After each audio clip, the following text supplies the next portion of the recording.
पहले सबसे पहले इधर ये जो इस क्लास के नीचे हमें क्या चाहिए, एक हमें करके दे,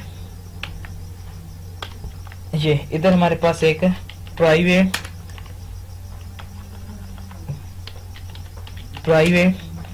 कनेक्शन और CON कर दे, ठीक है, और इसको क्या कर दे, अभी के लिए नल कर दे, ठीक है।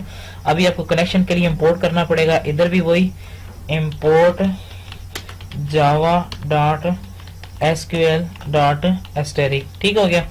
अच्छा, उसके बाद आपने सिंपल क्या करना है, इधर आपने क्या करना है, कनेक्शन इक्वल टू वो जो हमारे पास क्लास थी उसका नाम था डेटाबेस कनेक्शन, और उसके अंदर एक मेथड था डेटाबेस कनेक्शन का, हम उसको कॉल कर लेते हैं। उसके बाद आपको क्या चाहिए, ट्राई चाहिए ब्लॉक, उसके बाद आपको कैच ब्लॉक चाहिए, कैच के बाद आपने एक्सेप्शन, और इसके बाद आपको EX, और इसके बाद आपको क्या चाहिए, एक फाइनली ब्लॉक चाहिए। फाइनली ब्लॉक हमें ज़रूरत होती है क्योंकि अगर हमारे पास वो नहीं तो डेड लॉक की हमारे पास वो प्रॉब्लम आ जाएगी।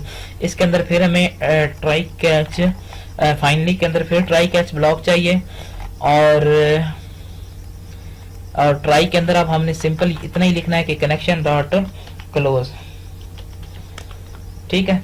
और अभी हमारे पास इधर हमारे पास अगर कोई एक्सेप्शन आ जाए तो वो हमें शो करवा दे सिंपल। तो मैं सिंपल इस जे ऑप्शन पेन को कॉपी करता हूँ और इधर हमारे पास क्या कर दे, इधर भी वही मैसेज शो करवा दे, EX